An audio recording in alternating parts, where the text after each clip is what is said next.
Beloved chosen one, stop for a moment. The hour that heaven has marked is closer than you think. Every sound around you fades for this single reason: you are being summoned. Before 11:59 p.m. on January 6th, something sacred will either open or close. This is not superstition, it is divine alignment. Time itself bends when God calls his chosen. You feel it, don't you? That quiet stirring in your spirit, like the air holding its breath before lightning splits the sky. You have walked through too many nights where silence screamed louder than words. You've asked, why now? Why me? But heaven answers, because destiny requires your awareness. You are not here by accident. You are the interruption to a generational pattern, the one chosen to shift everything that came before you. Every delay, every disappointment was not denial, it was divine preparation. Listen carefully, chosen one. The world may tell you to blend in, but heaven has written your name in fire. You are being called out of the noise and into alignment. This message finds you not because of the algorithm, but because of an ancient order. The Spirit has moved through invisible channels to place this in front of you. There is a reason you have felt restless lately. You sense that something is changing, that the unseen world is in motion. Angels have taken their places. Demons have grown unsettled. You stand at the edge of a holy hour where your obedience becomes your access key. Before 11:59 p.m., your decision matters. This isn't pressure, it's purpose. The heavens operate by appointed times. When Israel marched around Jericho, the walls did not fall on the first day. They fell when obedience met divine timing. So it is with you now. Heaven watches for your response, not your perfection. Every small act of faith, your prayer, your surrender, even your stillness becomes part of heaven's countdown. As the prophet wrote in the scroll of Habakkuk, chapter 2, verse 3, "For the vision is yet for an appointed time. Though it tarry, wait for it. It will surely come. It will not delay." These words echo like thunder across generations. The appointed time is not random, it carries the weight of divine orchestration. If you are reading this, you are part of that vision. The message did not miss its target. Heaven aimed it directly at you. You may have been through seasons where everything seemed to fall apart: relationships, finances, health, or peace. But hear this. The breaking was not to destroy you. It was to reforge you. God never wastes pain. Every tear has watered the soil of your next season. You thought you were buried, but you were being planted. The countdown to resurrection begins now. Chosen one, don't scroll away from this moment. This is not coincidence. This is intervention. There is an urgency that heaven feels, not because you are behind, but because you are about to cross into a moment of divine exchange. What was meant for your destruction is turning into revelation. The shaking you feel in your soul is the sound of chains snapping in the unseen. You have been hidden long enough. Heaven has been preparing to unveil you in due time. But before that unveiling, you must align your heart with obedience. What does obedience look like? Sometimes it's as simple as saying yes. Sometimes it's laying down the bitterness you've held. Sometimes it's daring to believe again. Whatever obedience looks like for you tonight, do it. Don't wait for a sign. You are the sign. There's a sacred stillness right before a new chapter begins. That's where you stand now. God is not asking you to be perfect. He's asking you to be present. The doors that will open after 11:59 p.m. are for those who heard the call and responded. Heaven's clock is ticking. But this is not fear, it's invitation. The night hours belong to the watchful, to those who sense that spiritual history is being rewritten even while the world sleeps. If you've ever felt like your prayers vanished into silence, hear this truth: silence is not absence, it's strategy. God has been arranging people, moments, and opportunities behind the scenes. And when the appointed second arrives, what took years to build will shift in a breath. The kingdom is calling your name. The time is sacred. Let your response be loud enough to echo through eternity. If this message pierces your heart, it means the Spirit recognizes you. Lift your voice, not in fear, but in faith. Declare it boldly in the comments below: I hear you, Lord, you. And if your spirit bears witness that this word is for you, don't keep it hidden. Share it, so another chosen one can wake before their clock strikes midnight. Like this message as a sign of agreement, and subscribe to stay within the flow of prophetic alignment. The harvest is near and heaven is counting on your yes. Before you close this, pause, breathe. Heaven watches this moment, and you are seen, known, and chosen. So this is not where the message ends, it is where destiny begins. Comment the number 777 below if your spirit says, I'm ready before the clock strikes. You were marked long before your first breath. Before your heart learned to beat, heaven had already whispered your name into eternity's scroll. The struggles you faced were never random, they were proof of your assignment. The enemy never attacks what carries no value. You, chosen one, have been targeted because you are marked. Every battle, every misunderstanding, every betrayal was not punishment, it was recognition of divine potential. You have walked through storms that others could not survive. You've smiled through pain that could have silenced your voice. You've carried more than your share, not because God forgot you, but because He trusted you. The weight on your shoulders has been heavy, but it has shaped you into a vessel of glory. The world saw your wounds, heaven saw your wings. There were moments when you asked, why me? And heaven answered, because you said yes before you were even born. In realms beyond sight, your spirit agreed to this calling. You were not sent here to fit in, but to stand out, not to follow, but to lead. You carry a frequency that disrupts darkness, a light that hell cannot comprehend. The mark of the chosen is both blessing and burden. You feel deeply, see beyond the surface, and discern what others ignore.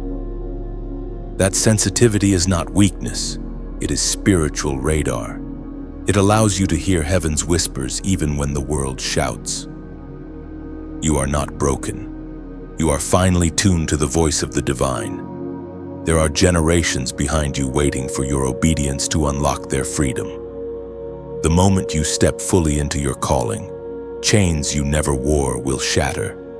Your courage becomes the weapon heaven uses to free others. This is why the opposition has been relentless, because your awakening threatens an entire kingdom of darkness. Remember the days when you felt unseen, when doors closed and people walked away. What you thought was rejection was actually redirection. God was removing the wrong voices so you could recognize His. The silence you endured was the sound of heaven constructing something eternal. As the writings of David in the Psalms remind us, chapter 139, verse 16, Your eyes saw my unformed body. All the days ordained for me were written in your book before one of them came to be. These words are not poetry, they are identity. You are not an afterthought. You are an intentional creation. Every breath, every step, every detour is part of a script authored by divine wisdom. You were known before time began, seen before you were visible, and chosen before you could choose. The mark of His hand upon your life means you cannot live small. You are meant to walk in authority, to speak light where others speak fear. When you enter a room, atmospheres shift because the presence within you carries heaven's weight. That's why you've never been comfortable with mediocrity. Your spirit refuses to settle for less than destiny. The pain that once made you question God is the same pain that has made you dangerous to darkness. You have learned compassion through suffering, endurance through rejection, and strength through silence. You've discovered that God doesn't waste tears, He turns them into oil for your anointing. Every scar now glows with purpose. Every lesson is proof that you survived what was meant to destroy you. And though others may not see the crown yet, heaven already does. The mark of His hand is your unseen coronation. So walk with boldness. Chosen one, you carry heaven's fingerprint upon your soul. You are a living prophecy, a continuation of ancient promises unfolding in modern form. The same hand that shaped the stars has shaped your destiny. You were marked for this moment, and heaven watches as you rise into it. The war you feel around you is not imagined. It is not bad luck, nor coincidence, it is spiritual. You, chosen one, have been walking through invisible crossfire. The conflict is not about what you own, but about who you are. The enemy knows your potential even when you doubt it. That's why the resistance increased when you started awakening. The unseen world reacts to your obedience. Every time you choose faith over fear, heaven advances and darkness retreats. You've noticed how strange things happen when you pray, when you speak truth, when you lift your voice because your words carry the authority of one marked by God. The atmosphere bends to your alignment. You must understand this spiritual warfare is not random chaos. It is calculated opposition to divine destiny. The closer you move to purpose, the heavier the resistance becomes. But resistance is proof that breakthrough is near. If there were nothing inside you worth attacking, hell would not waste its resources. You have faced nights where it felt like everything inside you was crumbling. But those were not moments of abandonment.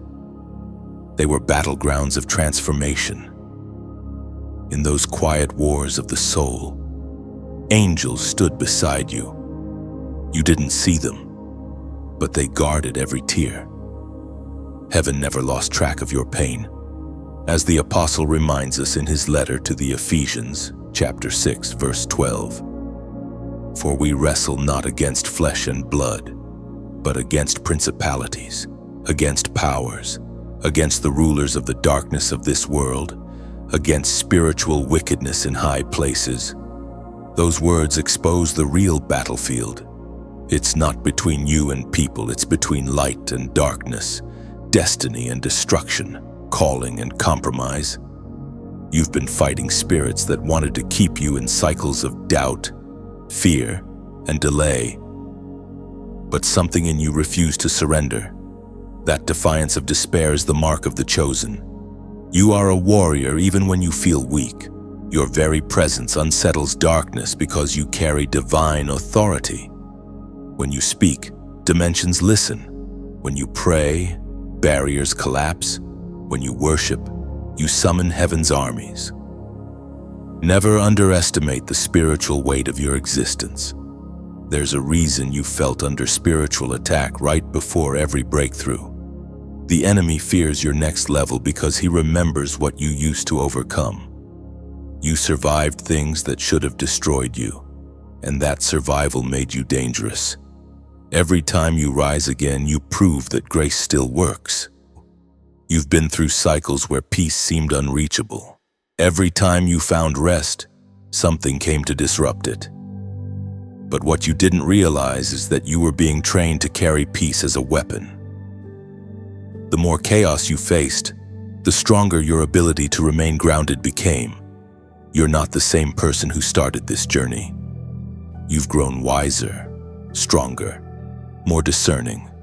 Heaven has seen your endurance. Your tears have become evidence against darkness. You didn't give up when it would have been easy.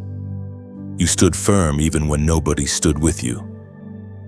That posture has made you a pillar in the spirit. Angels recognize your endurance as a sound of victory. The battle is not over. But your perspective is changing. You now understand that warfare is not punishment, it's confirmation. It means heaven trusts you enough to carry light into dark places. You are the evidence that God still plants hope in broken soil. When storms rise again, and they will remember this, storms reveal who you truly are. They prove what can't be shaken. And you, chosen one, are unshakable.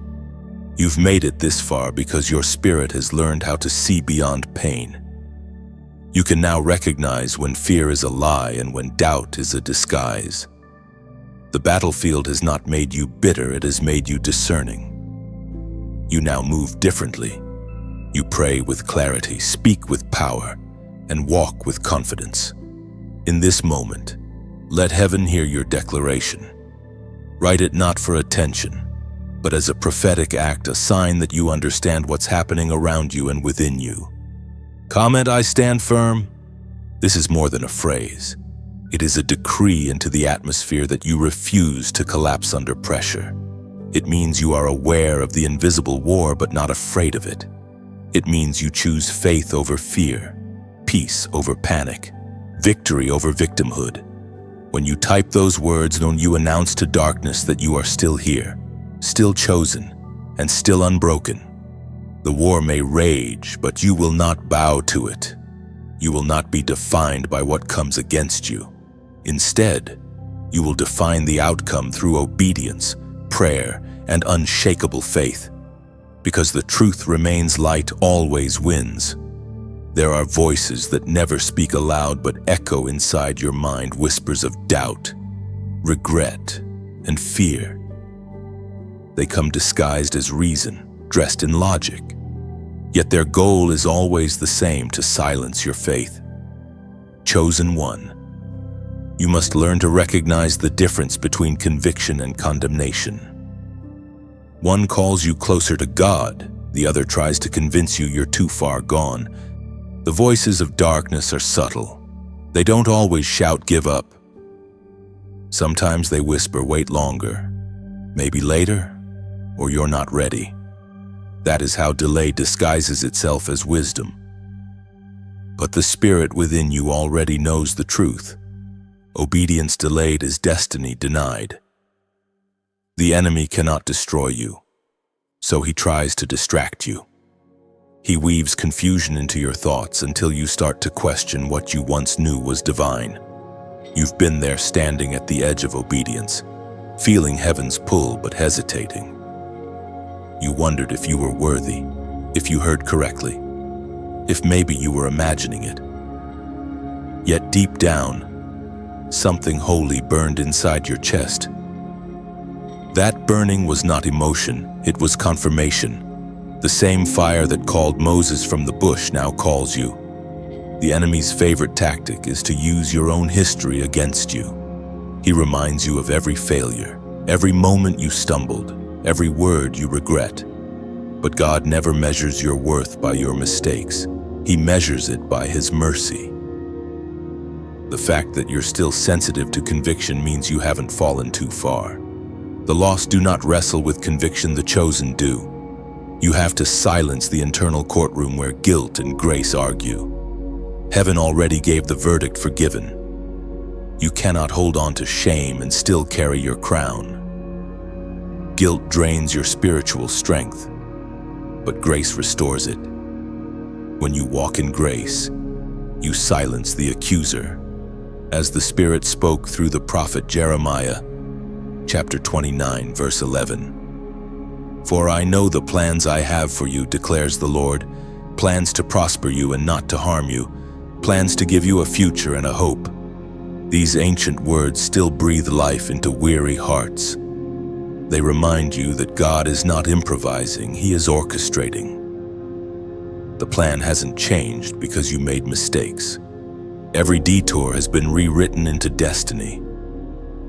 What you call a setback, heaven calls strategy. You must learn to separate God's voice from the voice of the enemy. The voice of God will convict you but never condemn you. It calls you higher, not lower. It awakens hope, not despair. When the enemy speaks, fear follows. When God speaks, peace settles. That is how you discern the origin of your thoughts. There have been moments when silence felt unbearable, when it seemed like heaven had turned its face away. But silence is not always absence. Sometimes it's a test. God uses quiet seasons to refine your spiritual hearing. When you can trust Him without constant reassurance, you've matured in faith. You have also heard other kinds of voices, those of people who doubted you, criticized you, or misunderstood you. They said you were too much, too spiritual, too sensitive. But that was because they couldn't understand what was on your life. You were never meant to be understood by everyone. The chosen often walk lonely paths, not because they are proud, but because their frequency doesn't match the noise of the crowd. Each time you obeyed in silence, heaven recorded it. Each time you forgave without being asked, you ascended higher. Obedience in secret builds authority in public. The kingdom moves quietly before it manifests loudly. You are now learning to guard your gates, your eyes, your ears, your words. What you allow in determines what flows out. This is not paranoia. It's spiritual maturity. Not every voice deserves access to your inner world. Some conversations weaken your anointing, while others strengthen it. Choose wisely. When the shadows whisper again, remember you are not what they say. You are who God says you are. Your identity is not up for debate. Heaven has already spoken it into existence. The next time you feel fear rising, speak the word louder. Let faith interrupt the whisper. When you say what God has said, you drown out every lie. The voice of truth does not argue, it declares. And once truth is declared, deception loses power. You will notice that as you walk in confidence, the volume of darkness decreases. Demons recognize authority, they flee from it. You do not fight to prove who you are, you stand because you already know who you are. That revelation is the weapon they cannot withstand. The war of voices may continue, but you now have discernment. You know which frequency belongs to heaven. And when you choose to listen to that voice above all others, peace becomes your constant companion. You are not lost, not confused, not forgotten. You are chosen, and your clarity is your crown. You have waited, chosen one. You have waited through seasons that felt endless, silent winters of the soul where nothing seemed to grow. But waiting is never wasted when heaven is the gardener. What looked like stillness was actually cultivation. The roots of your faith were stretching deep beneath the soil while you thought nothing was happening above it. There is a divine rhythm to waiting. Every promise of God carries a gestation period. Abraham waited for the son he was promised. Joseph waited in prison before the palace. David waited in caves before the crown. You too have been waiting, but not in vain. You have been hidden like a seed, and what was hidden is about to emerge. You've asked, why so long? Lord, the answer is mercy. If the blessing had arrived before your character was ready, it would have crushed you. God delays not to deny, but to prepare. Delay is His tool, not His rejection. What feels like a pause is really divine protection. According to what is revealed in the book of Lamentations, chapter 3 and verse 25, the Lord is good to those who wait for Him, to the soul that seeks Him. These words are the melody of patience. Heaven measures time differently than earth. Every moment of endurance adds weight to your authority. Waiting builds wisdom, and wisdom births stewardship. The Lord is not withholding from you. He is shaping you so you can hold what's coming. In the waiting, your hands have learned to release what doesn't serve your calling. You have learned that not everyone who started with you can walk with you into destiny. Waiting filtered your circle and refined your motives. You are lighter now, freer to move where the Spirit leads. Think of a butterfly within the cocoon. The struggle is sacred. Without resistance, its wings would never strengthen. The waiting is not punishment, it's transformation. You are not stuck, you are unfolding. In the quiet hours when nothing seems to shift, remember, silence is God's language of trust. He trusts you enough to let you wait. The greatest revelations often come in moments when heaven seems silent but is closer than breath. And perhaps, chosen one. This is where you begin to understand that your waiting was also worship. Every time you didn't quit, every time you chose hope over despair, your patience became a song only heaven could hear. If this word stirs your spirit, let it flow outward like ripples from a sacred well. When something nourishes your soul, you don't keep it buried, you pour it into others. Sharing what awakens your spirit is another form of obedience. Like the lamp on the hill that Jesus spoke of, your light is meant to shine. That's why I invite you gently, sincerely, to help carry this message beyond yourself. Like it if it resonates with your heart. That small act is your silent amen in the digital realm. Share it if you sense another weary soul might need this reminder that waiting is not failure but formation. And if you've been walking with this voice, finding strength in each word, consider subscribing to remain connected to this stream of revelation. Just as roots stay connected to the same water source to stay alive, staying close keeps your spirit nourished. For those whose hearts feel stirred to go deeper to help keep the oil flowing and this message reaching more lives, your donation becomes more than currency. It becomes seed. Every seed sown into fertile ground multiplies beyond what eyes can measure. You are not giving to a voice, you are giving through it into countless unseen hearts that will be awakened because you cared. Think of it like this: when you water a single flower, you also water the air with fragrance. Your support, however small, carries fragrance into heaven's nostrils. It is worship through generosity. You are helping sustain the message that first sustained you. Let this not be transaction but testimony. Everything in God's kingdom flows through love and obedience, never pressure. Whether you give prayer, attention, or resource, all of it counts. Your waiting has produced fruit: patience, wisdom, generosity. Now you become the tree that offers shade to others who are still in their desert season. This is how heaven multiplies goodness, one obedient heart at a time. So take a breath. The season of stillness is shifting. You've waited long enough. Your next assignment begins. Walk forward with calm assurance. The one who called you has not forgotten. What he planted in you will bloom right on time, and your patience will soon become your harvest. The threshold of midnight is not a myth, it is a meeting point between heaven's decree and human decision. You stand before that invisible doorway now, chosen one. The air feels heavier because time itself is sacred in this hour.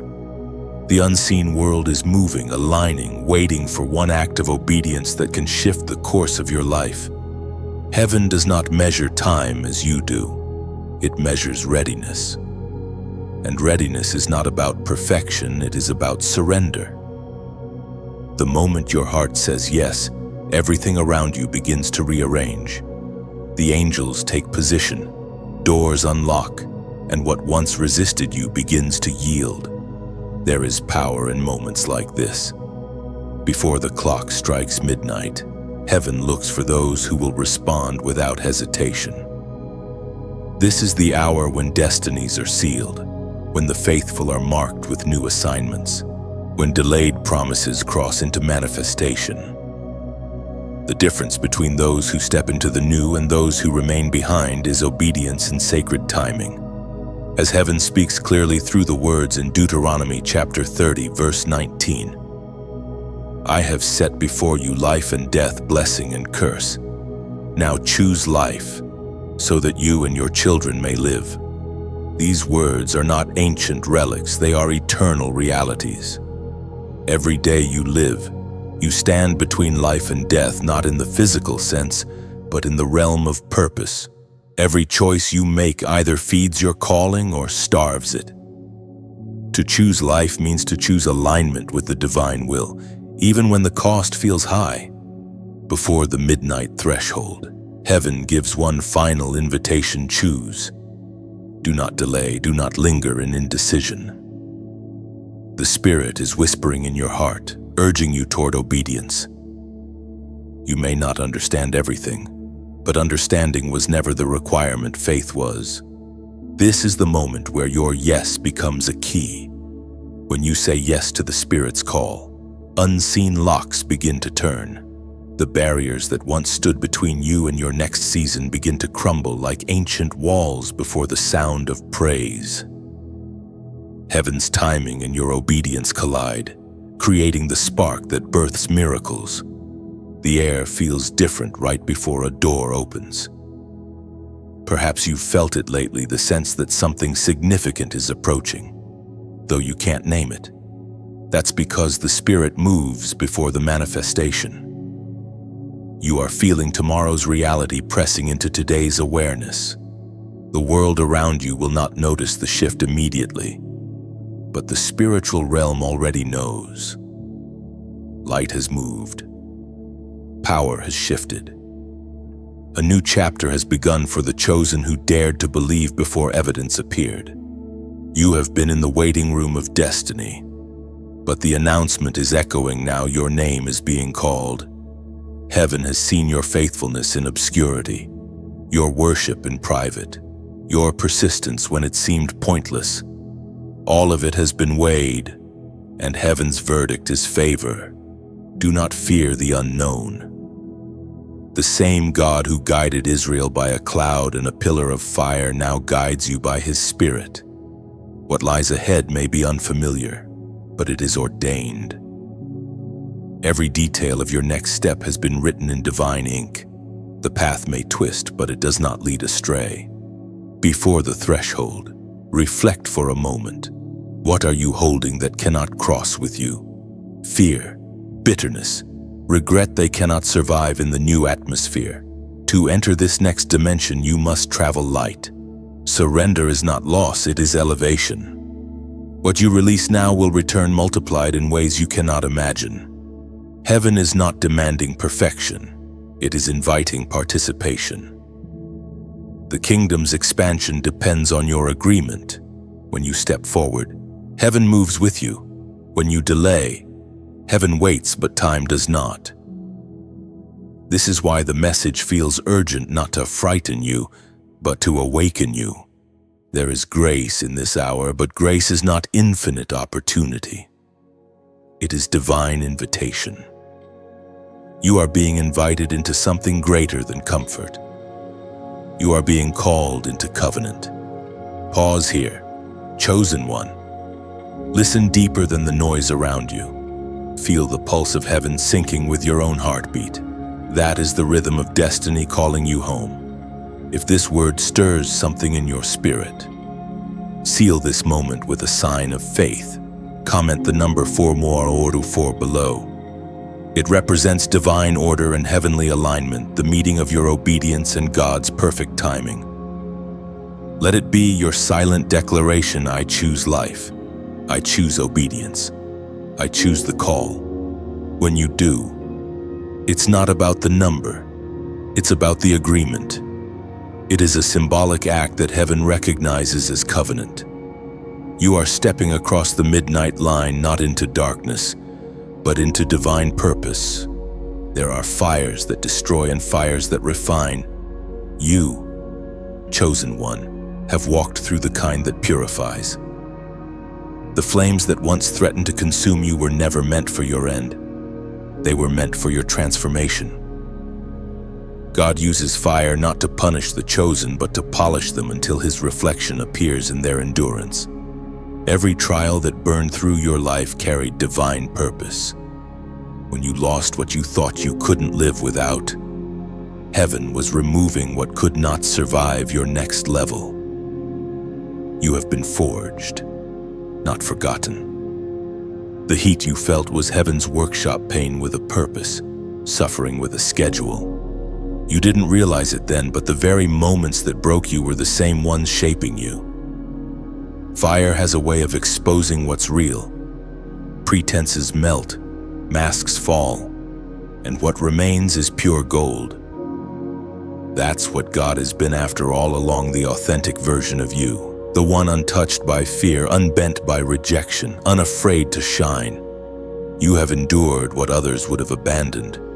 When the flames raged, you didn't run, you stayed. You trusted even when your prayers returned in echoes.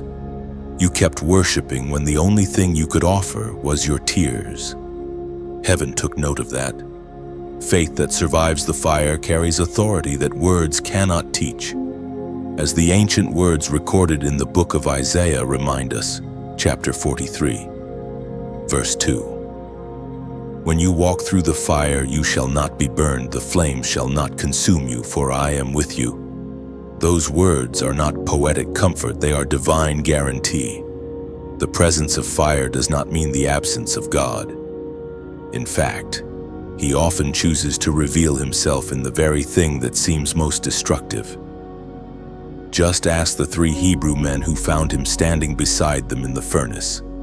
There are seasons when you cannot see His hand, but if you listen closely, you will hear His heartbeat even in the flames. Fire has a sound, a low hum of purification, the rhythm of transformation. When God allows you to walk through it, He is not testing your destruction, He is proving your durability. Everything that survived your fire is meant to go with you into destiny. Everything that burned away was never part of your forever. You thought you lost people, positions, opportunities, but you didn't lose them. You were released from them. Heaven removes what hinders holiness. And here's the hidden truth: you were never in the fire alone. Even when no one stood by you, heaven's presence wrapped around you like an invisible armor. The flames that surrounded you became the light that guided you, what the enemy sent to destroy you. God used to refine you. Now the fire inside you burns brighter than any storm outside. You have learned to see differently.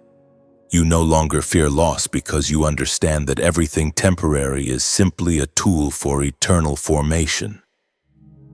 Your vision has been cleared by heat, your heart purified by pain. The fire taught you discernment, who to trust, what to value, when to stay silent. You can now sense counterfeit peace and hollow promises before they take root. You can smell deception the way smoke lingers after something false burns away. The spirit within you has become your compass, leading you through the ruins toward restoration. When people see your strength now, they have no idea what it cost. They see the glow but not the furnace, yet heaven sees both. And that is why you carry a new level of grace. The fire made you tender, not bitter. It gave you compassion for others still walking through their own flames. You no longer judge their struggle, you recognize it. You know the language of survival. That's the mystery of refinement. The ones who emerge from the fire carry warmth in their presence. You are no longer just someone who survived. You are a vessel that radiates comfort to others lost in the blaze. You will soon discover that your scars emit light. What once hurt now heals. The fire that could not consume you has become your crown, your evidence that God was present even in pain. And from this point forward, every time you see a flame, physical or spiritual, remember you are not afraid of it anymore. You are fireproof, chosen, and radiant. Some battles begin long before you are born. They are not yours in origin, but yours in assignment. The weight you have carried. Chosen one was never entirely personal, it was generational. You were sent into your family line as a divine interruption. a breaker of patterns, a restorer of altars forgotten by time. What others called misfortune was often the residue of unhealed history. And God, in His mercy, chose you to bring it to an end. The spiritual realm honors bloodlines, but it also honors obedience. The moment you said yes to God, heaven marked your lineage for transformation. The curses that flowed like silent rivers through your ancestry began to lose power. Your life became a dam against darkness, a turning point for generations that followed. You didn't just survive, you shifted the direction of an entire inheritance. It is not coincidence that the same struggles seem to repeat: anger, fear, poverty, addiction, confusion, betrayal. These are spiritual echoes, old chains that have wrapped themselves around generations. But every chain has a weak link, and that weak link is always where a chosen one stands. You have become the weak link in the enemy's chain, the one who will not pass the pain forward. Your warfare has been intense because you are fighting battles your ancestors could not. Yet the victory that comes through you will bless those who come after. The prayers you pray now will echo through bloodlines you haven't even met. You are the hinge between what was and what will be, as it was proclaimed in the second letter to Timothy. Chapter 1, verse 9. He has saved us and called us to a holy life, not because of anything we have done, but because of His own purpose and grace. This grace was given us in Christ Jesus before the beginning of time. Before the beginning of time, God saw your name and assigned you to this mission. The grace resting upon you is older than every curse that has haunted your lineage. It existed before the failures, before the broken covenants, before the sins committed in ignorance. Grace predates guilt, and that is why you will prevail. When you pray, heaven hears not only your voice, but the cries of generations finally being answered through you. The tears of your grandmothers, the silent hopes of your fathers. The promises never fulfilled, they all converge in your obedience. That is why the resistance feels ancient. It is. But so is the power working within you. You may have noticed that certain cycles keep trying to repeat: emotional distance, financial struggle, self-sabotage at the edge of breakthrough. These are not coincidences, they are attempts of darkness to preserve its claim. Yet every time you choose differently, every time you forgive, every time you speak blessing instead of bitterness, the chains weaken. Deliverance often doesn't arrive in thunder. Sometimes it comes through quiet decisions. When you choose to pray instead of complain, when you choose to wait instead of rush, when you choose to trust instead of fear, those small acts of obedience strike like hammers against ancient gates. Freedom rarely announces itself with noise. It begins in silence. Do not despise your weariness. It is the sign of a warrior who has fought for more than themselves. Heaven counts every tear as testimony. The heaviness you feel is the weight of history shifting. When you intercede, the ground trembles beneath generations of bondage. That is why you cannot stop. You are closer than you think to the complete reversal of everything that once limited your family line. There will come a day when someone in your bloodline will live in joy and peace and never understand the battle you fought to secure it. They will not know the nights you stayed awake praying, the times you fasted when no one saw, the moments you almost quit but chose grace instead. They will simply live free, and heaven will know that you were the bridge. Do not fear the past, for it cannot hold what heaven has reclaimed. Every curse meets its end where revelation begins. You are the revelation of your lineage. Your awakening is the answer to generations of unanswered prayers. Walk in that truth with quiet confidence. You are not defined by where you came from. You are defined by where God is leading you. The blood that flows through your veins now carries prophecy. Every heartbeat is a declaration the curse ends with me. So lift your head. Chosen one, you are not haunted, you are heralded. The very powers that once pursued you now recognize that their time is over. What once ran in your family will now run from your family. You are the divine interruption history did not see coming. There are moments when heaven sounds an alarm in the spirit, a vibration that shakes the sleeping awake. That sound is not always heard with ears, it is felt in the soul. Lately, you've sensed it, haven't you? A stirring, a quickening, a quiet knowing that something is shifting. That's not anxiety, it's divine awakening.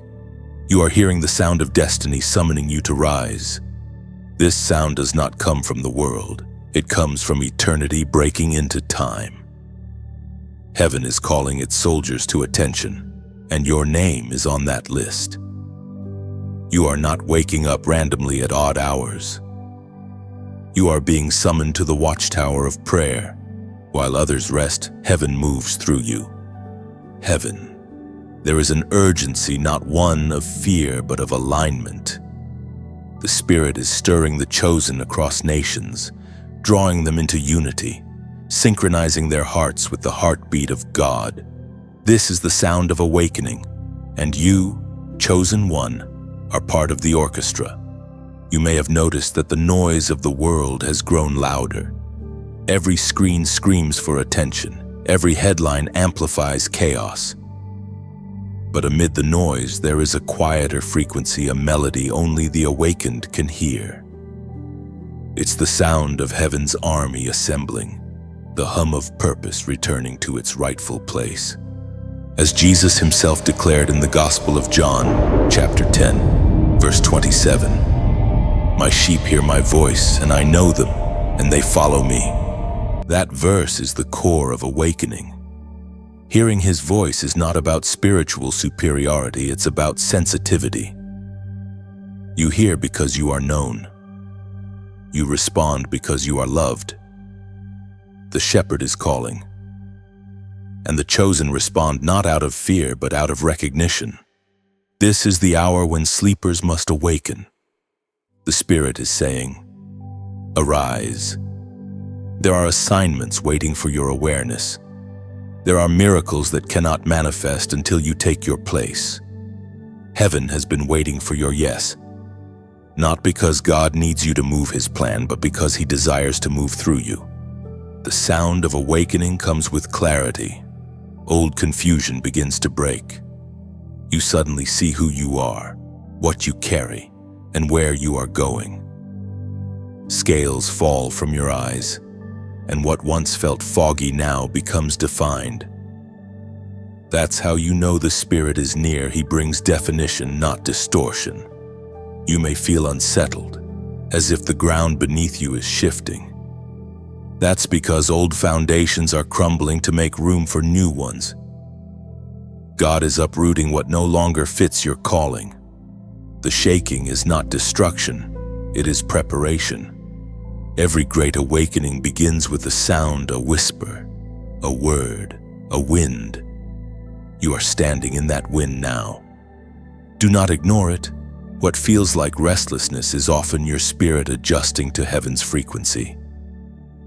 The reason you can't go back to old habits, old relationships, or old versions of yourself is because your spirit has outgrown them. There is no going back. The veil has been lifted, and you have seen too much light to return to darkness. Awakening is not a moment, it is a transformation.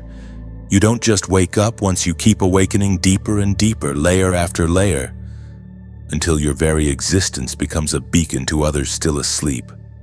You are part of a larger movement, one voice among many, yet deeply unique in tone.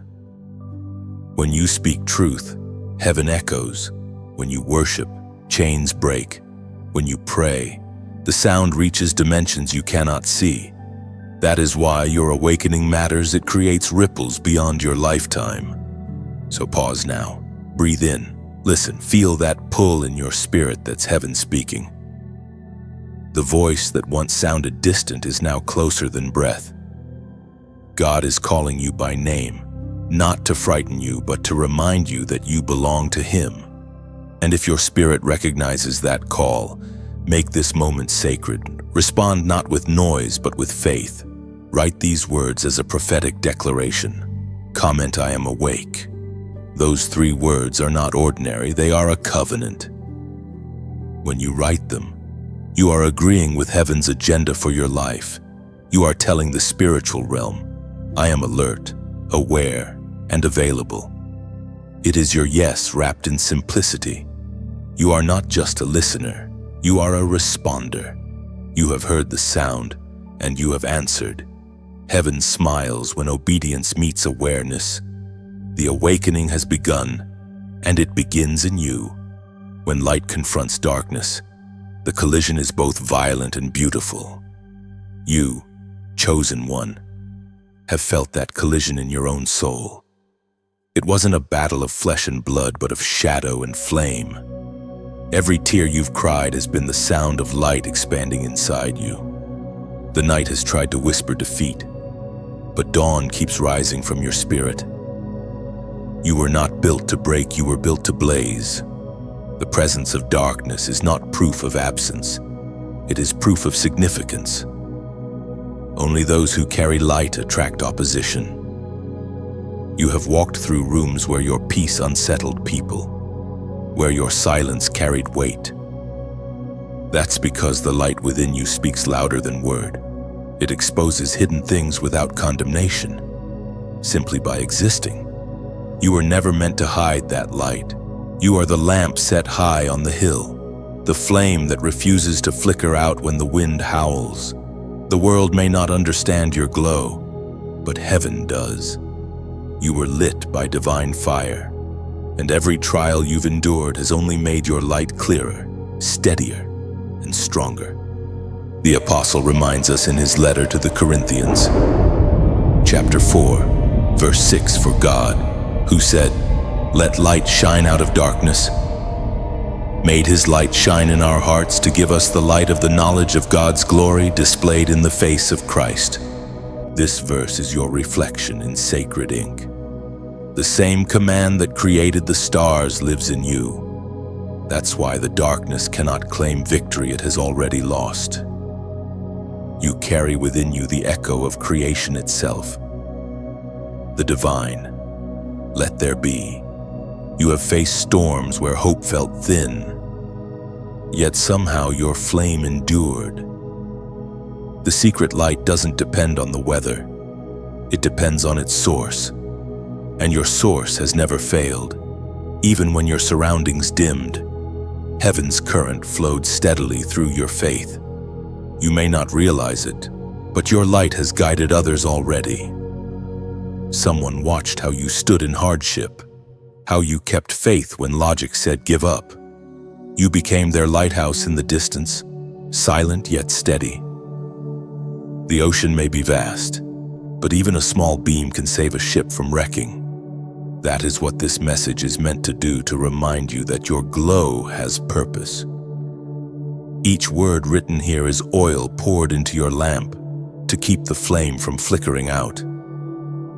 And if this light touches you, let it not end with you.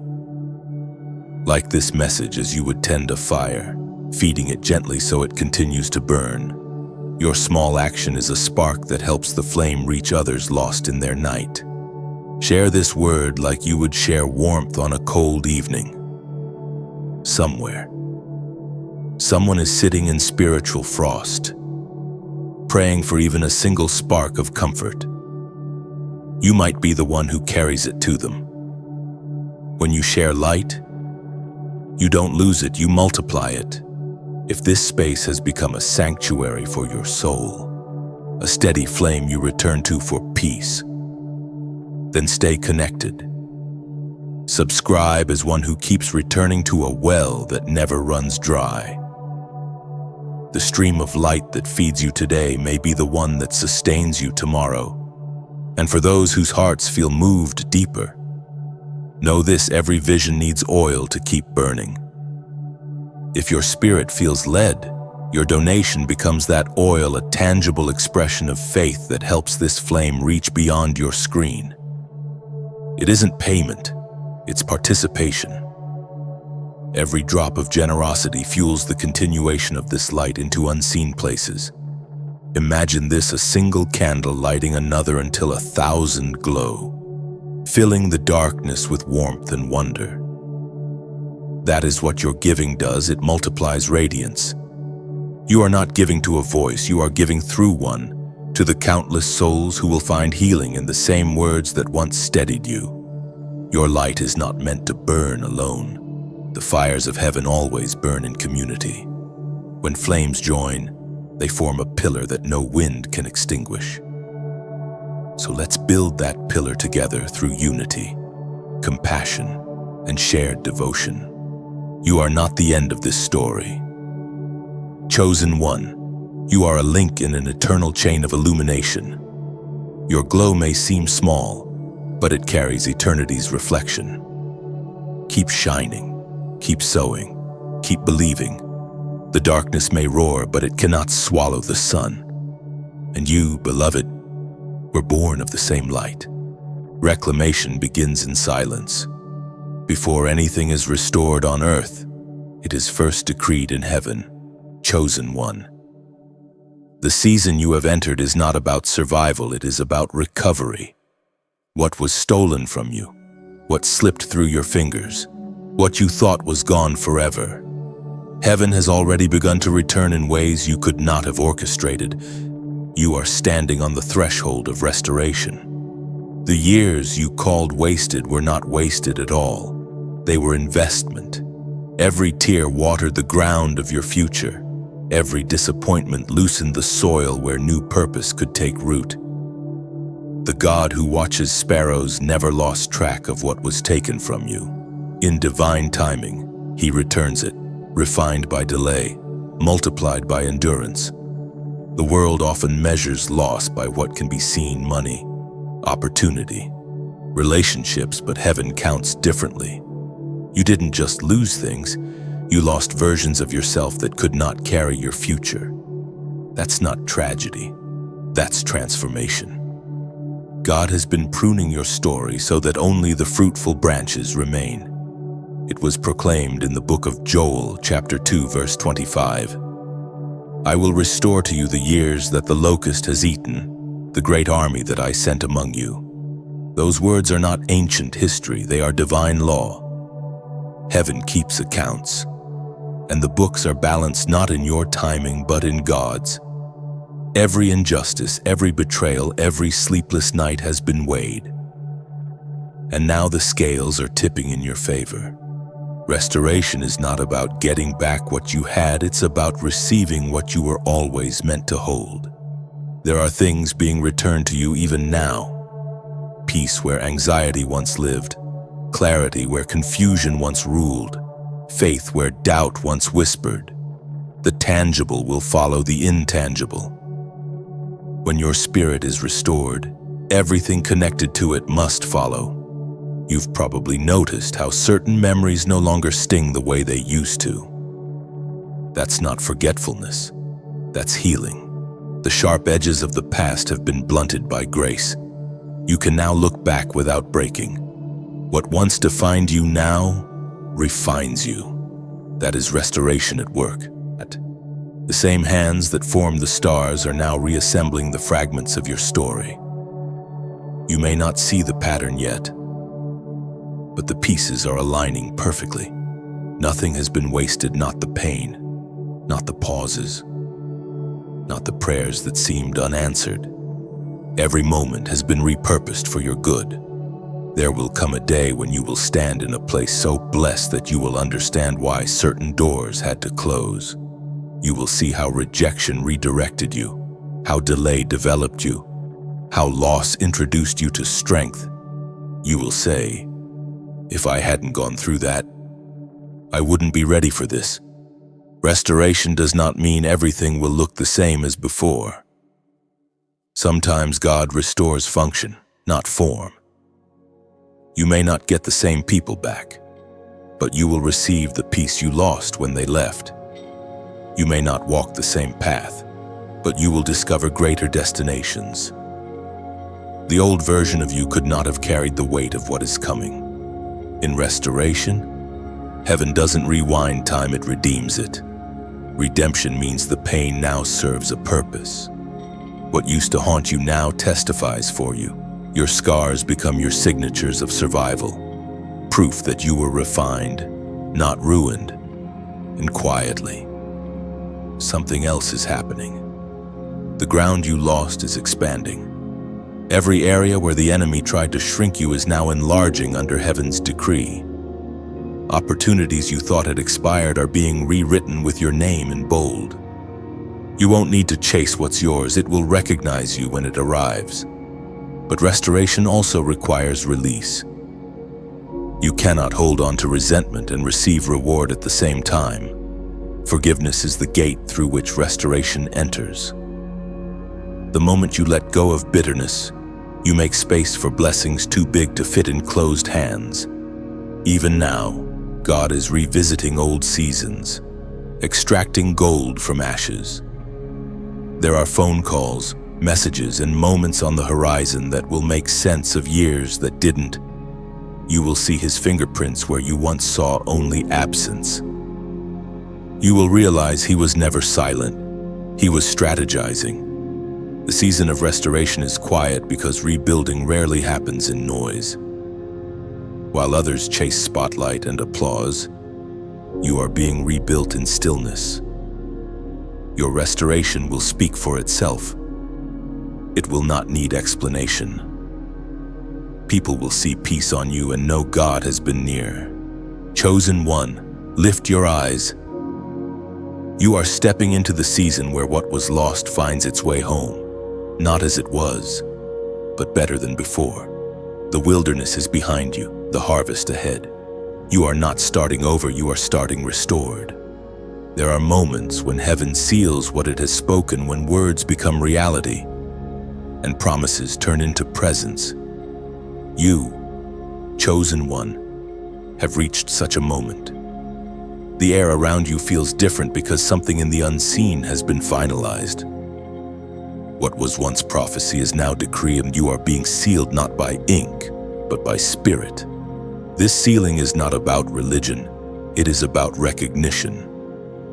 Heaven is identifying its own. There are marks that eyes cannot see, signatures that only the spiritual realm understands.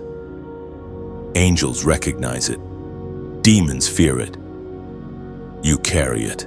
It is the seal of divine ownership, the unspoken declaration that you belong to the King of Kings. For too long, you have questioned whether you were truly chosen. The battles you faced made you doubt your worth. But hear this. The warfare you endured was not evidence of rejection, it was proof of possession. Hell only attacks what heaven has claimed. You were marked long before you were noticed. The Spirit's seal is both a promise and a protection. It declares, "This one is mine." No curse, no slander, no scheme of darkness can break it. What God has sealed cannot be stolen. Even when you felt abandoned, the mark remained.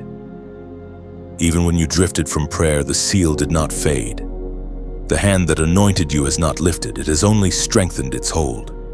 As the apostle wrote in his letter to the Ephesians, chapter 1, verse 13, "When you believed, you were marked in him with a seal, the promised Holy Spirit."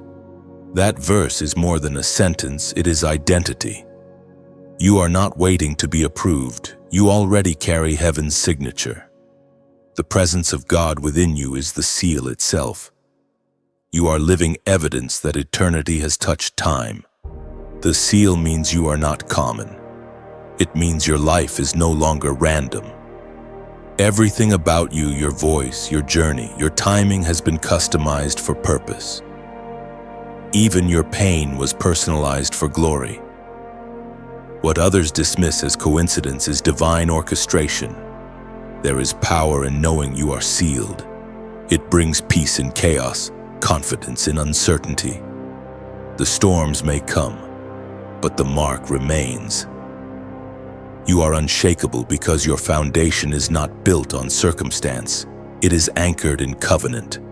When God seals a life, He also sets boundaries around it. Some opportunities will close because they don't align with your purpose. Some people will walk away because they cannot walk within your calling. Don't mourn what leaves. The seal repels what doesn't belong. You are being preserved for destiny, not protected from disappointment. This seal also carries assignment. It is not just a mark of belonging, it is a commissioning. You are sent into dark places to bring light, into broken spaces to bring healing. The Spirit upon you is not ornamental, it is functional. You are heaven's messenger in human form. There will be moments when you feel the weight of that calling, a deep sense that you are meant for more, even when you cannot yet name it. That restlessness is not frustration. It's the stirring of the seal reminding you that your time is near. So stand firm, chosen one. You don't need to chase validation when you already carry verification. Heaven has approved what earth has yet to understand. The doors that belong to you will recognize the mark upon you and open on sight. The people assigned to your destiny will discern it without explanation. You may not see the glow, but the spirit realm does. Darkness recognizes you by the light you carry. That is why some environments suddenly feel uncomfortable. It's not rejection, it's revelation. The seal within you exposes what cannot coexist with it. This seal is eternal. It doesn't fade with age or circumstance. It remains through every battle, every test, every valley. When your strength falters, the Spirit intercedes. When your voice grows tired, the seal still speaks. It says, "This one is covered. This one is chosen. This one is mine." If this word resonates with the whisper you've been feeling, if you sense the quiet confirmation that heaven has indeed sealed you, then let this moment become a sacred act of agreement. Comment the number 5 below. That number symbolizes divine transition, the movement from preparation to purpose. By writing it, you declare that you accept the seal, the assignment, and the season ahead. You are saying to heaven and to history, "I am marked, and I will move. Let it be done." The seal has spoken, and its sound echoes through eternity. There are seasons when silence becomes the teacher no one asked for, but every soul eventually meets. You, chosen one, have lived through such a season, the years when heaven seemed distant, when prayers felt like whispers vanishing into empty space. You thought perhaps you had done something wrong, that you had fallen out of favor. But silence is not always punishment. Often it is divine instruction spoken in a language beyond words. When God hides His voice, He amplifies His lessons. What you called absence was actually training. Heaven was teaching you to hear beyond sound, to sense beyond sight, to trust without evidence. In the silent years, your faith learned how to breathe on its own. Many mistake noise for presence, but the holiest moments are often cloaked in quiet. Moses found God not in the thunder, nor in the earthquake, but in the still small voice. The same is true for you. While others chase lightning, you have been learning to recognize the whisper, and that whisper has shaped you into a vessel of discernment. It was spoken in the book of 1 Kings chapter 19, verse 12. After the earthquake came a fire, but the Lord was not in the fire. And after the fire came a gentle whisper. Those words hold a truth that only the mature can understand. Revelation often hides in restraint. God could shout, yet He chooses to whisper, because when He whispers, He draws you closer. You cannot hear a whisper from a distance, you must lean in. The silence you feared was God's way of bringing you near. You thought you were being ignored, but you were being invited. In the hush of unanswered questions, your spiritual senses sharpened. You learned to feel the difference between impulse and instruction. You began to see how God moves quietly, weaving circumstances with precision too sacred for noise. Think of Joseph in prison. Heaven was silent there too, yet destiny was in motion. Think of David in the caves, Esther in her preparation, John in exile, each thought forgotten, yet each was being refined in hidden places. You stand among them, part of the same holy pattern, the silenced being shaped for speaking. The world does not celebrate the silent years, it misunderstands them, but heaven treasures them, for it is in those years that roots grow deep enough to sustain future glory. If your roots had not reached so far into trust, the winds of your calling would have uprooted you. Silence built your foundation, and while you waited, heaven built a library inside you, pages of patience, chapters of faith, volumes of surrender. Those quiet lessons will soon become the wisdom others come to drink from. You will speak peace into confusion because you once sat through your own storm without words. You will carry calm not because you escaped the storm, but because you discovered the stillness within it. There is beauty in how heaven hides progress. You didn't realize it, but every time you chose to keep believing, something eternal moved forward. The silence wasn't empty, it was full of construction. God was aligning people, preparing places, building bridges you will soon cross. When the sound returns, and it will, you'll realize the silence was never wasted. It was the womb of revelation, the chamber where understanding gestated. When heaven finally speaks again, the words will fit perfectly into the shape of what you've learned. Do not despise the quiet. It is holy ground. Most people run from it, seeking distraction, but you remained, and that endurance has become your secret strength. You now know how to move with peace even when heaven speaks softly. You no longer panic when you don't hear. You remember what you already know. The silent years have ended, but the wisdom remains. You carry the stillness of one who has seen God behind the curtain of silence. From now on, even in chaos, you will remain calm, for you understand the rhythm of heaven, sometimes thunder, sometimes whisper, always presence. There has always been a remnant, a hidden company of souls who refuse to bow to the world's illusions. They are few, but they are fierce. They are those who still believe in holiness when compromise is celebrated, who still pray when others mock, who still love when the world grows cold. And you, chosen one, are among them.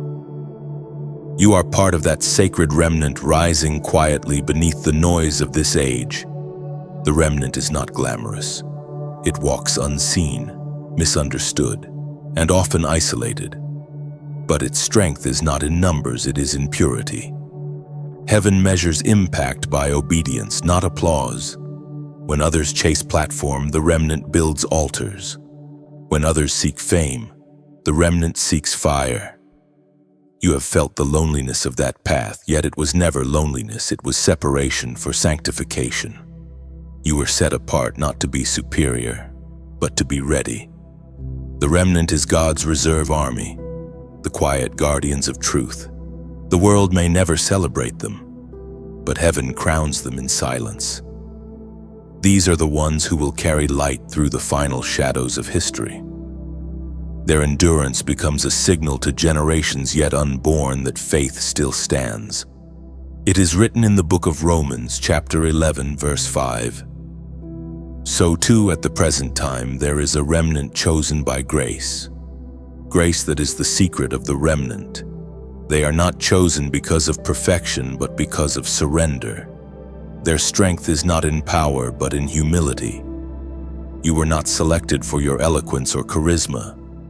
You were chosen because you said yes when others said no. You remained faithful when it was costly. You still lifted your hands in worship when you had no words left. That is grace in motion. The remnant does not compete, it complements. Each carries a piece of divine strategy. One intercedes while another teaches. One heals while another rebuilds. Together, they form a tapestry of obedience that the world cannot unravel. You are a single thread in that design, yet without you, the pattern would be incomplete. It is no coincidence that you have been feeling an internal stirring, as if something inside you knows that time is shifting. It's because the remnant is being awakened globally. Across nations, hearts are hearing the same frequency: prepare. Not in fear, but in readiness. This is the season of alignment, when the hidden are brought into position, when assignments converge. You have felt the shaking. Systems crumble, values decay.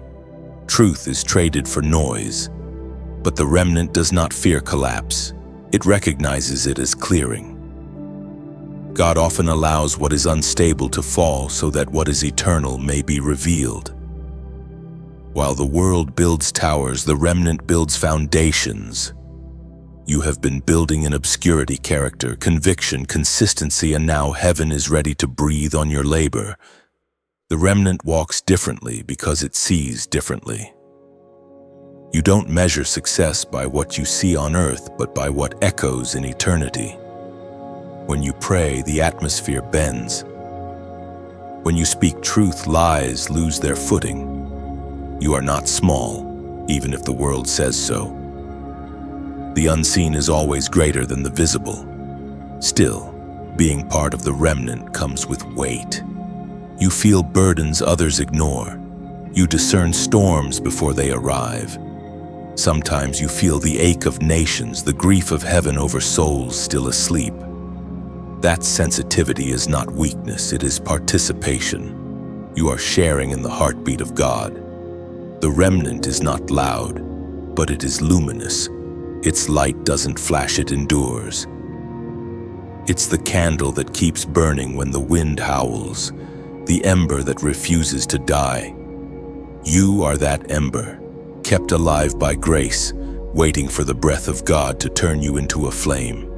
So remain steadfast. Keep your altar burning even when no one watches. Keep your heart pure even when compromise looks easier. The days ahead may test faith across the earth, but the remnant will remain. You will remain. You are not a spectator to prophecy, you are its fulfillment. When history tells its final story, heaven will remember the remnant, the ones who stayed true when truth cost everything. And your name will be among them, not as one who followed the crowd, but as one who carried the light when the world went dark. There comes a moment, chosen one, when heaven bends low, when the invisible crown begins to settle upon the heads of those who refuse to bow to despair. That moment is now. You may not feel royal, but you are being crowned not with gold that glitters, but with glory that endures. The battles you fought were the hammer and fire that shaped your crown. The tears you shed became its jewels. Every silent victory you won in secret is now being revealed in radiance. You have not been climbing for nothing. Every valley carved humility into your spirit. Every mountain built endurance in your soul. The crown is not a reward for surviving. It is a declaration that purpose triumphed over pain. You are no longer in the refining, you are in the revealing. The kingdom recognizes you, as the writings of James declare in chapter 1, verse 12. Blessed is the one who perseveres under trial, because having stood the test, that person will receive the crown of life that the Lord has promised to those who love him. Those words are the rhythm of your journey. You stood the test. You may have bent, but you did not break. You loved when it would have been easier to hate, believed when logic begged you to quit, prayed when silence mocked you. That perseverance has now summoned favor. Heaven is crowning you not only with destiny but with visibility. The light that once hid behind your pain is about to shine through it. But understand this, the crown is not for display, it's for duty. Kingship in the kingdom is servanthood in disguise. You are crowned to carry, not to boast. You are crowned to heal, to teach, to rebuild what darkness tried to destroy. Your authority comes with responsibility to reflect glory, not absorb it. Your story is now a living psalm, and others will draw strength from it. But that strength must be shared. If this word stirs your heart, if you sense that the crown has indeed been placed upon your spirit, then let your actions reflect gratitude. Like this message as a gesture of recognition, not to a voice, but to the God who has carried you. Each click of agreement is like raising a torch in a night where many still wander without light. Share this message as you would pass a flame to another traveler lost in the fog. You never know whose spirit will awaken because of one word you carried forward. Sometimes all a weary soul needs is a reminder that they are not forgotten, that their crown is still being forged in the fire. If you have found sanctuary in these words, if this stream of light has kept you grounded through storms, consider staying near its warmth. Subscribe as one would return to a fire on cold nights, not out of habit, but hunger for more light. Let this space be your quiet cathedral where faith is rekindled and vision restored. And to those whose hearts whisper deeper gratitude, whose spirits sense the sacred weight of sustaining light, know this: every flame must be fed. Your donation is not charity, it is oil. When you pour, you participate in prophecy. You become part of the unseen chain that keeps this light flowing across screens, cities, and souls. Imagine your gift as a seed planted in unseen soil. You may never see the tree, but one day, someone will find shade beneath it. A word will reach them in their breaking point because you cared enough to sustain the message. Heaven counts such acts as worship, they echo louder than applause. And when you feel led, don't leave this encounter in silence. Comment your thoughts below. Your words are not noise, they are testimony. Someone scrolling through darkness might find your comment and catch faith again. You never know how far one spark of encouragement can travel in a digital night. This crown is not the end, it's the beginning of stewardship.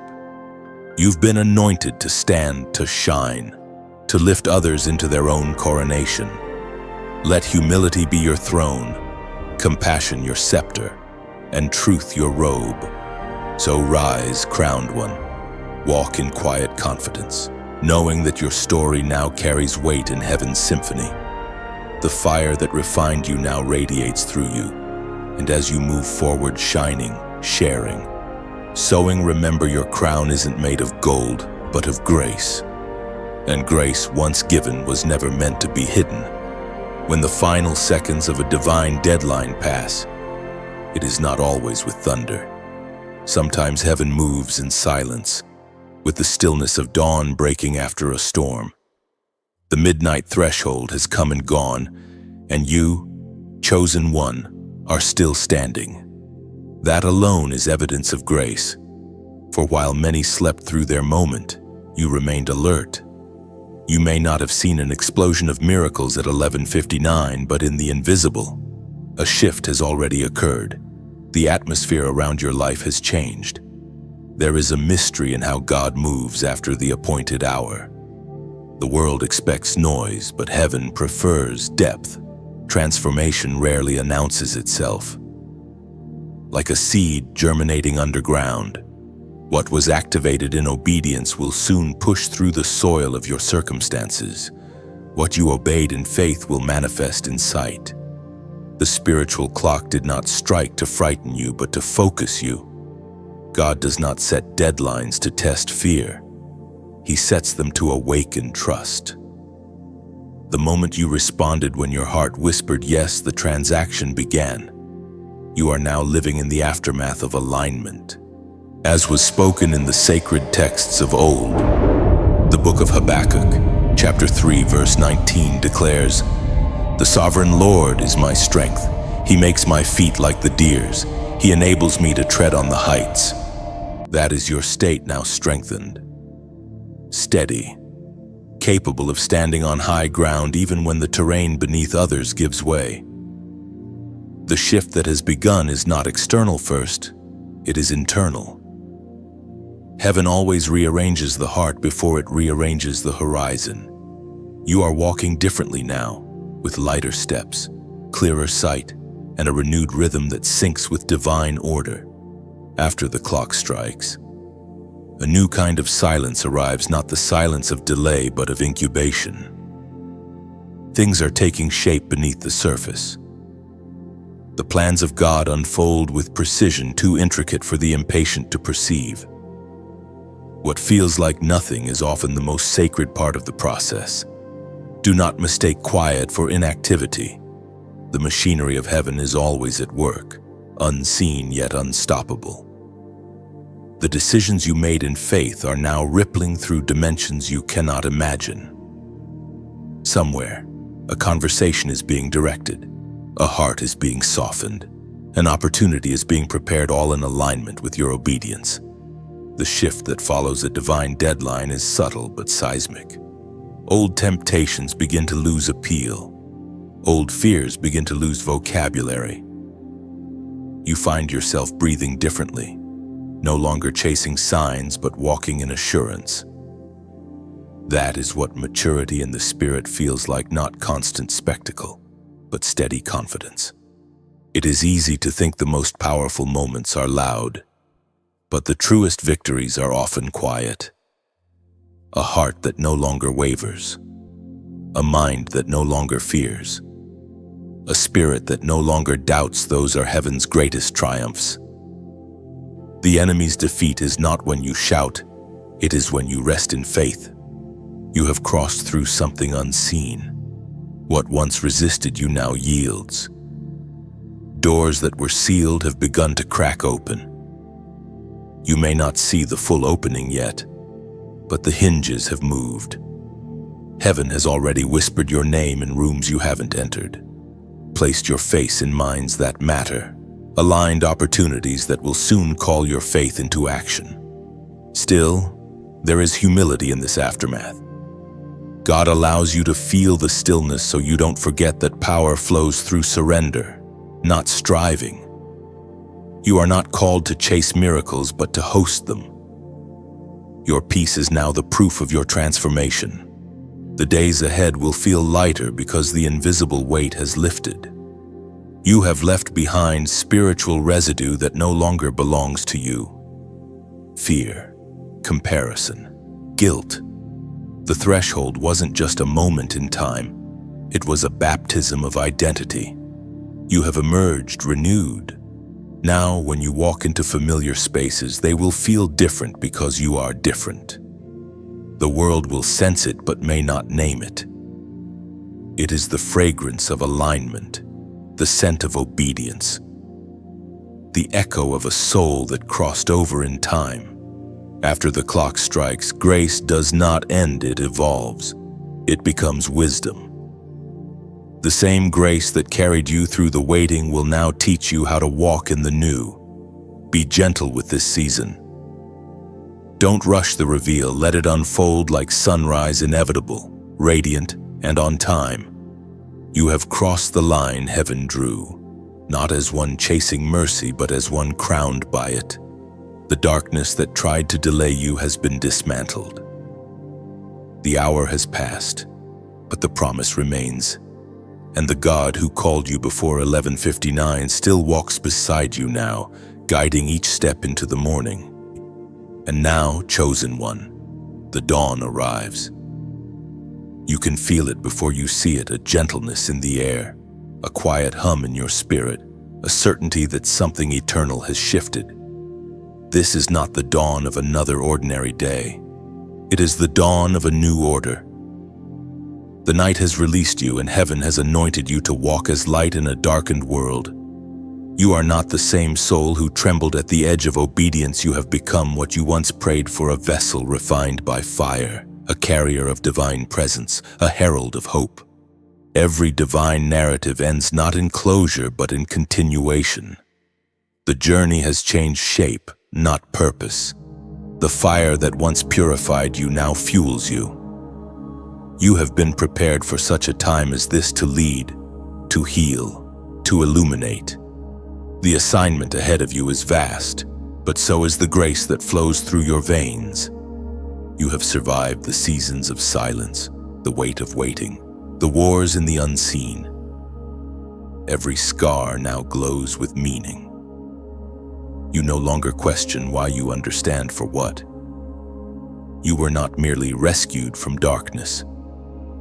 You were trained in it, so that when you step into the world, you would not fear the shadows, you would guide others through them. As the word of the Lord declares in the book of Matthew, chapter 5, verse 14. You are the light of the world. A city set on a hill cannot be hidden. Those words are not a suggestion. They are an identity.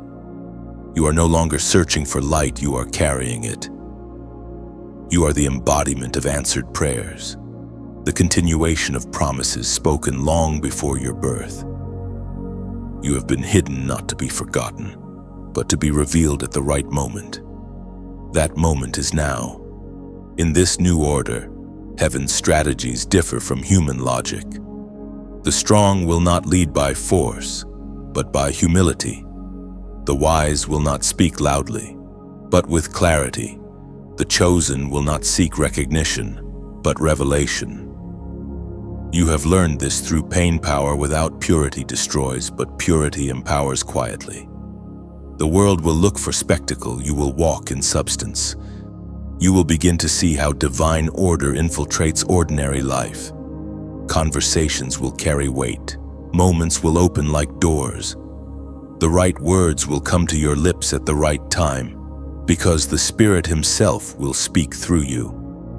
You won't have to strive to make impact, it will flow naturally, as sunlight flows without effort. Do not be surprised when unfamiliar people begin to recognize something in you before they know your name. They will sense peace around you, wisdom in your words, and warmth in your silence. That is the residue of heaven upon you.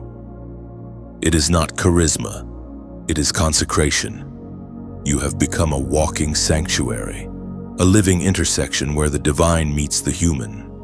But remember, this dawn does not remove struggle, it redefines it.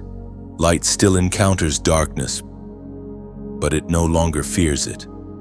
The dawn doesn't argue with the night, it simply rises. When you face resistance again, and you will stand still. You no longer need to prove your calling. The fruit of your peace will speak louder than defense. The new order requires endurance, yes, but it also carries ease. You will begin to move in rhythms of rest, not striving.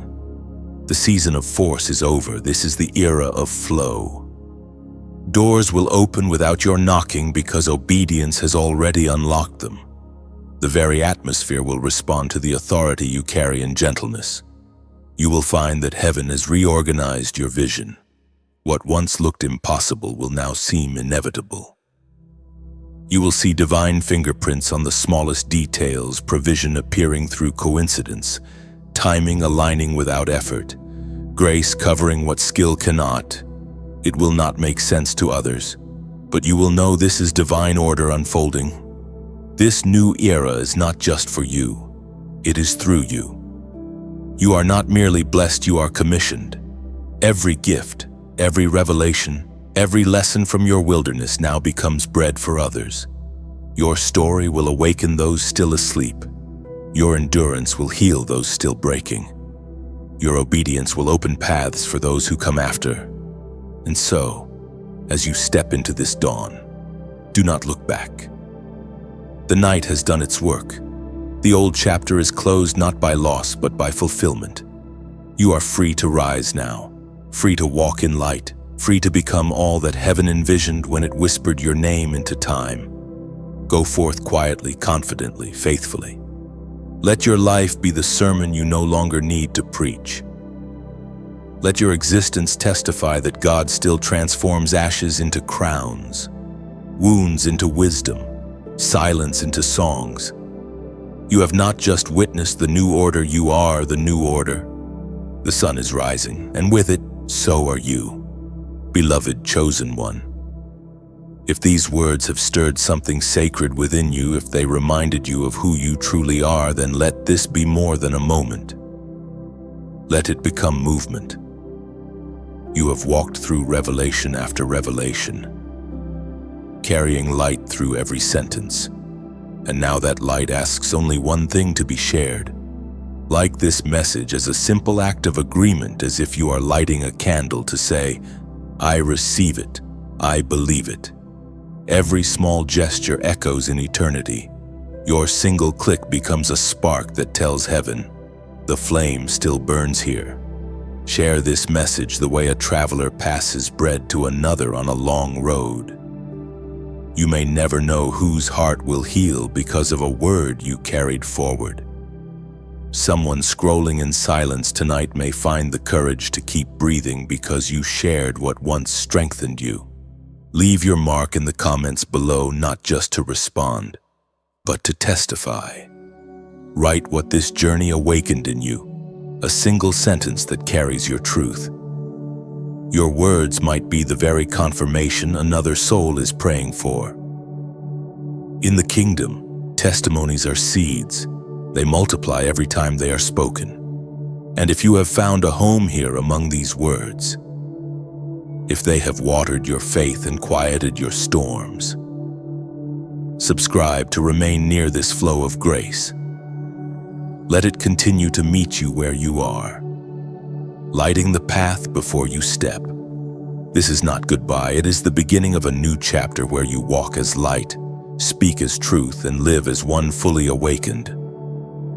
So go. Chosen one, shine boldly, love fiercely, and never forget the dawn lives in you now.